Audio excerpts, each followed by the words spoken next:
Bonjour et bienvenue dans les 4V, Nicolas Chaban. Bonjour. Faire que nous, les consommateurs, achetions au juste prix, que les producteurs soient rémunérés à la hauteur de leur travail, c'est votre combat depuis des années. Alors je voudrais savoir pour commencer quel regard vous portez ce matin sur la détresse de ce monde agricole qui s'exprime de manière particulièrement aiguë depuis quelques jours.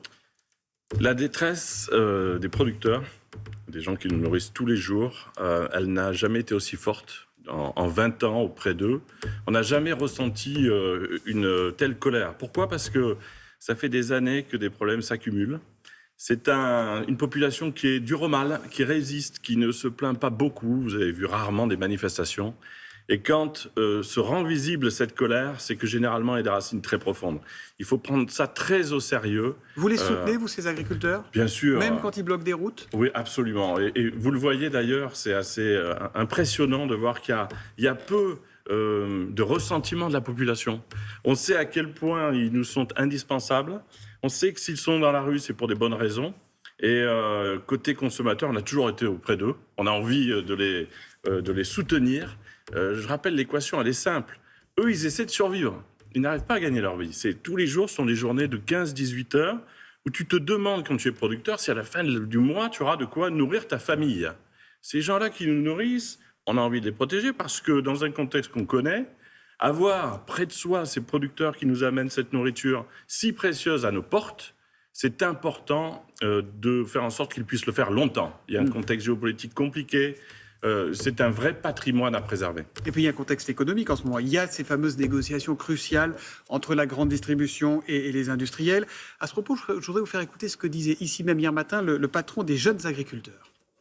Et à l'heure actuelle, on a encore des centrales d'achat qui jouent avec les règles, qui essayent de les contourner. Donc une partie de la grande distribution ne joue pas le jeu. Alors, on a aussi certains industriels qui jouent pas le jeu. Si vous voulez, c'est un jeu de dupes depuis des années. Vous avez du mal à savoir finalement c'est un peu le poker menteur. C'est un jeu de dupes, disait Arnaud Gaillot. Est-ce qu'aujourd'hui, derrière les écrans de fumée de la communication, la grande distribution et les industriels, ensemble, se moquent du monde, se moquent du consommateur, se moquent des agriculteurs ? C'est un sentiment qui est tellement fort qu'il trouve certainement une part de réalité. Donc en partie, oui. Oui, en partie, oui, parce qu'il y a des efforts qui sont faits. Mais l'erreur, et je le dis à tous les patrons toute l'année de la grande distribution, c'est de croire que la seule boussole, c'est le prix le moins cher. On n'oubliera jamais ceux qui ont... Tout le monde a des problèmes en ce moment financièrement. Mais il faut recréer de la valeur. Il faut qu'à un moment donné, la nourriture, qui a un vrai prix, soit payée au juste prix. C'est pas du lait, des œufs, du beurre. Ce sont pas des produits un peu plus chers lorsqu'ils sont solidaires. Ils sont au juste prix. Il y a un juste prix de notre alimentation. Il faut avoir ça à l'esprit. Oui, mais pardon, ça c'est votre vision éthique des choses et elle est très bien. Sauf que ce qu'on voit nous, c'est qu'on paye dans ces rayons-là de plus en plus cher tout ce qu'on achète et qu'au bout de la chaîne, les producteurs, les agriculteurs continuent à être étranglés. Là, vous avez tout à fait raison. Ce qu'on demande, nous, consommateurs, c'est de la transparence. On ne peut pas, aujourd'hui en 2024, vous arrivez dans un magasin, si je vous demande combien de produits vous donne la garantie en les achetant, avec peut-être quelques centimes de plus, vous êtes sûr que les centimes vont aux bons endroits, chez le producteur, impactent positivement l'environnement, aident le bien-être animal. Vous n'avez pas cette certitude. On a une clé qui va tout dénouer, la transparence. Où va notre argent ? Il faut quoi ? À Il faut un logo, faut quoi ? Faut un label, Oui. faut un Nutri-Score, faut quoi ? On a fait récemment, nous on a notre initiative, j'essaie de pas trop vous en parler, mais C'est qui le patron ? C'est une initiative de consommateurs qui s'est dit on fait un lait équitable. Il était plus cher, tout le monde nous a dit mais vous ne le vendrez pas, il est quelques centimes plus cher. Il est devenu le plus vendu de France. Il faut que tout produit qui garantit que le producteur à l'autre bout peut vivre de son métier soit signalé. Et nous, consommateurs, on l'achètera. Nicolas Chaban, vous êtes là ce matin aussi parce que vous avez fait réaliser un sondage avec l'Institut YouGov et que vous nous en révélez les résultats. Premier enseignement, les consommateurs ne font pas confiance au monde de l'agroalimentaire pour payer correctement les producteurs. 6% de confiance. On peut parler d'une défiance absolue. Qu'est-ce que ça veut dire, ce chiffre ? On ne s'attendait pas à un chiffre aussi terrible, finalement, pour les fabricants du monde agroalimentaire. C'est comme ça, à coup de publicité, de marketing, d'écran de fumée, les marques ont perdu la confiance, notamment des consommateurs. On ne sait pas si c'est une allégation pour nous faire acheter le produit ou si réellement le producteur gagne sa vie. C'est là où nous, on a un rôle à jouer. On dit aux marques, mettez-nous dans les coulisses, montrez-nous concrètement où va notre argent. C'est comme ça qu'on pourra protéger les producteurs. C'est un chiffre terrible. J'espère qu'il fera réfléchir tout le monde. Ce qu'on apprend aussi avec ce sondage, c'est que les consommateurs que nous sommes tous sont plus que jamais inquiets de la qualité de ce qu'ils vont trouver dans leur assiette d'ici demain. Enfin, en clair, d'ici 2030, regardez, 78% inquiets de la qualité et aussi des capacités de production. Donc, est-ce que ça sera bon pour la santé, et est-ce qu'on est capable de nourrir le pays? C'est ça ce que ça dit. Ça, c'est un chiffre complètement inattendu, et même pour nous, et je pense pour tous les observateurs.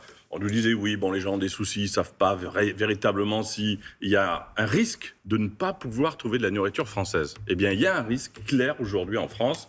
Le chiffre, il est incroyable, 78%. C'est à la fois inquiétant et à la fois ça montre qu'on est très lucide. On veut protéger les producteurs et la production autour de chez nous.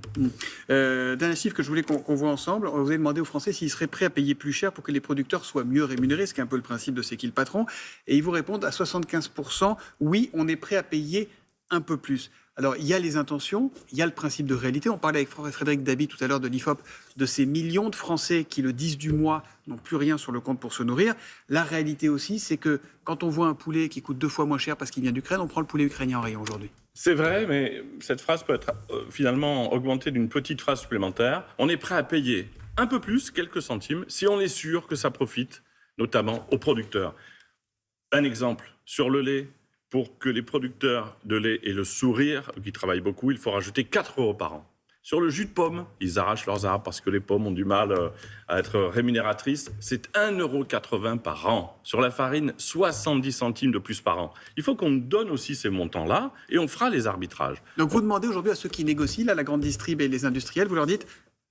Engagez-vous là-dessus aussi. Ne nous donnez pas simplement des prix et des fourchettes, donnez-nous une visibilité. Absolument. Il y a la loi européenne nous contraint et nous empêche d'être totalement dans la transparence. Mais pourquoi, pardon, je vous interromps, mais pourquoi ils font peur à tout le monde? Pourquoi ils n'écoutent pas les agriculteurs? Pourquoi ils ne vous écoutent pas? Pourquoi ils n'écoutent pas les citoyens? Ils font leur petit frichis dans leur coin. Pourquoi est-ce qu'ils vous font peur? Non. Est-ce que quand on est producteur, on est dépendant d'eux? Quand on vend des produits, on est dépendant d'eux? Est-ce qu'aujourd'hui, ils sont en situation d'omnipuissance? Il y a une peur des producteurs de ne pas pouvoir, encore une fois, finir le mois. Et on voit que c'est difficile.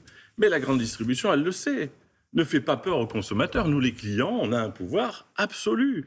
Ils négocient avec nous en permanence. Si nous, consommateurs, on décide que la priorité, ce sont des produits de qualité qui préservent l'environnement et qui protègent les producteurs, et qu'on les achète massivement, l'ensemble de la grande distribution nous suivra. Il faut qu'on ait comme espoir pour les consommateurs et pour les producteurs en tête qu'on peut changer les choses pour l'ensemble du monde agricole en faisant des achats responsables et aux bons endroits. C'est-à-dire qu'en choisissant nos produits, c'est comme ça que nous aussi, on peut soutenir ces agriculteurs avec lesquels on est évidemment en empathie. Tous les ministres disent comprendre la colère du monde paysan ces jours-ci. Qu'est-ce que vous diriez, vous, à Emmanuel Macron, à Gabriel Attal, si vous les aviez en face de vous? On leur a dit souvent, Emmanuel Macron, c'était il y a 7 ans, ému du grand succès de cette démarche de consommateurs que vous citiez, C'est qui le patron? 7 ans après, on n'a plus vu personne, très concrètement. Vous avez vu ce qu'a dit le leader Jérôme Bail hier sur l'autoroute, dans la difficulté de ces journées où il y a des revendications. Que Gabriel Attal vienne nous voir. Ce n'est pas une défiance que disent les producteurs. C'est ne nous déconnectez pas dans les ministères de la réalité qui nous entoure. Venez voir ce que sont nos journées, la vibration de ce que nous ressentons quand, dans nos campagnes, on essaie de se démener pour arriver à survivre. Il faut que le monde politique se reconnecte à cette réalité. Les consommateurs ont pris un peu d'avance. On est capable de les amener avec nous, qu'ils viennent voir à quel point les producteurs sont exemplaires et à quel point il faut les protéger. Eh bien, merci beaucoup Nicolas Chaban d'être venu dans les 4V. À travers vous, merci à tous les petits producteurs qui nous nourrissent chaque jour et qui trop souvent ne gagnent pas du tout à la hauteur de leur travail, de leur investissement. Merci et bonne journée à vous. Merci.